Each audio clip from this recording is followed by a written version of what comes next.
Today is story time for my fellow gardeners, and I want to know, have you ever done this? And I'm going to tell my story while I make some elderberry syrup for a customer of mine. I'm not going to include the elderberry recipe or anything like that because I have a video out down on my channel for how to make elderberry syrup.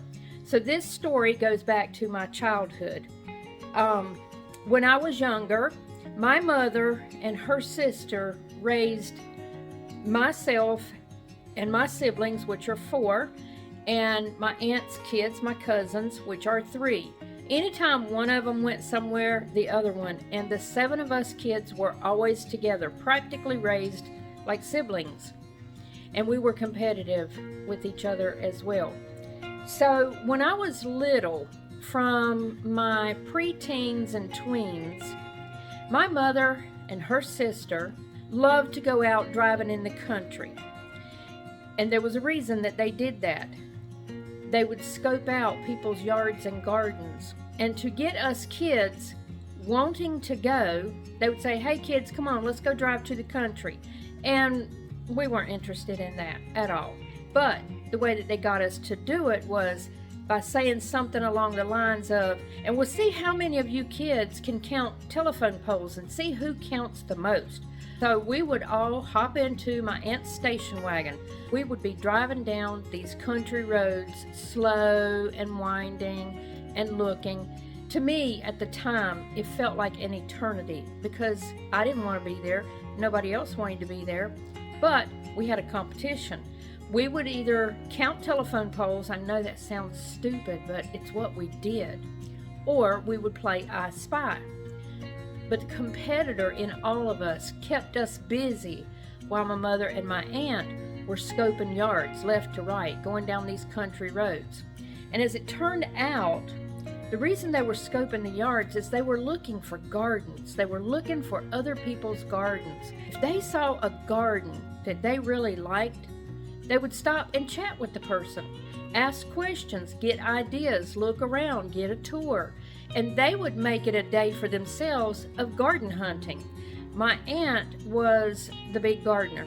My mother gardened, but she did it on a small scale, but my aunt did it on a large scale.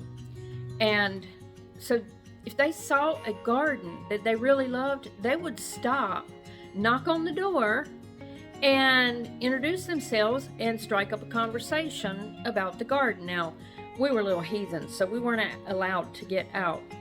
So the 7 of us had to stay in the vehicle, and we had to occupy ourselves while the grown-ups went and did shop talk about the gardens. I always thought it was dumb. I just thought it was the dumbest thing in the world to go drive around in the country and then walk up to total strangers and start talking to them about gardens.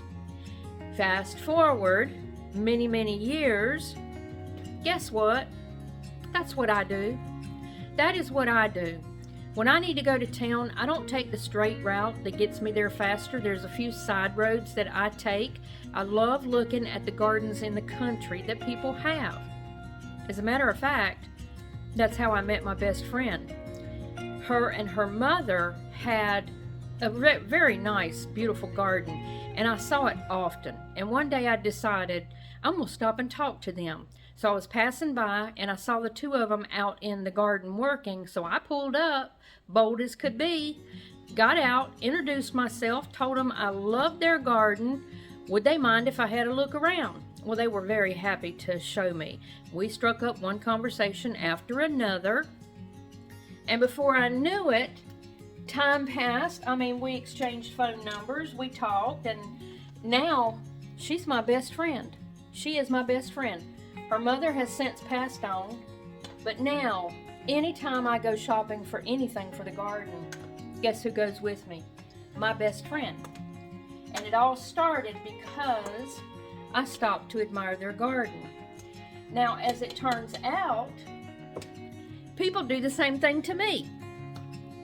There's not much out there to admire right now because I'm slow getting my gardens out. The weather has not been friendly enough. I'm glad that when my last frost date approached, I didn't start throwing things out there because we had a few days of really beautiful weather, and then we've had really cold weather. It's like winter just won't let go, and it's caused me to be delayed in getting things out in my garden, so I don't have anything to show for right now. But in the last, gosh, 8 to 10 years, people do that to me every summer, because I do try to make my gardens beautiful as well as functional. I incorporate a lot of flowers, beautiful flowers that are useful, all throughout my garden. I have two.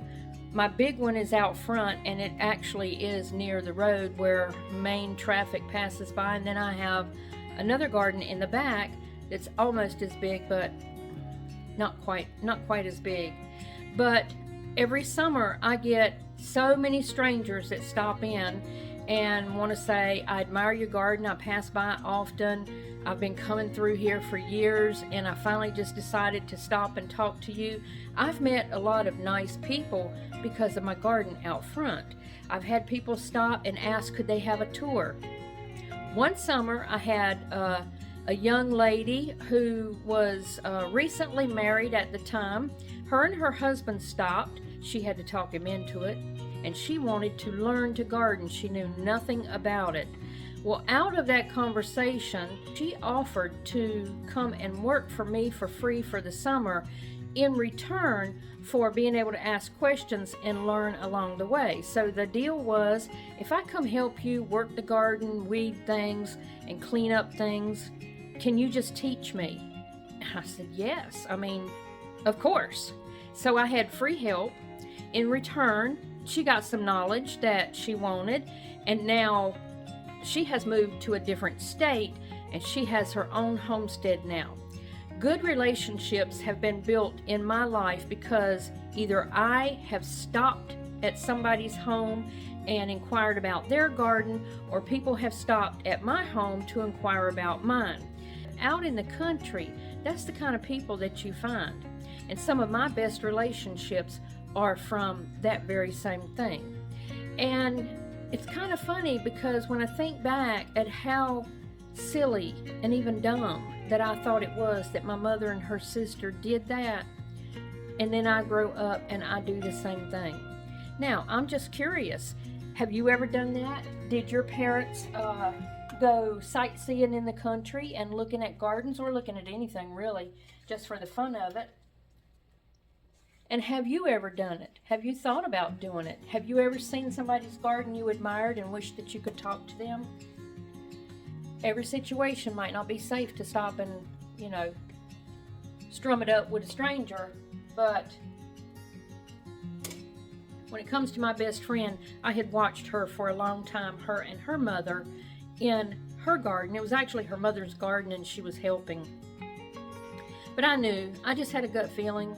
I knew in my gut and in my heart that they were good people, and I'm glad I stopped because I have a best friend from it, and everything I do is with her.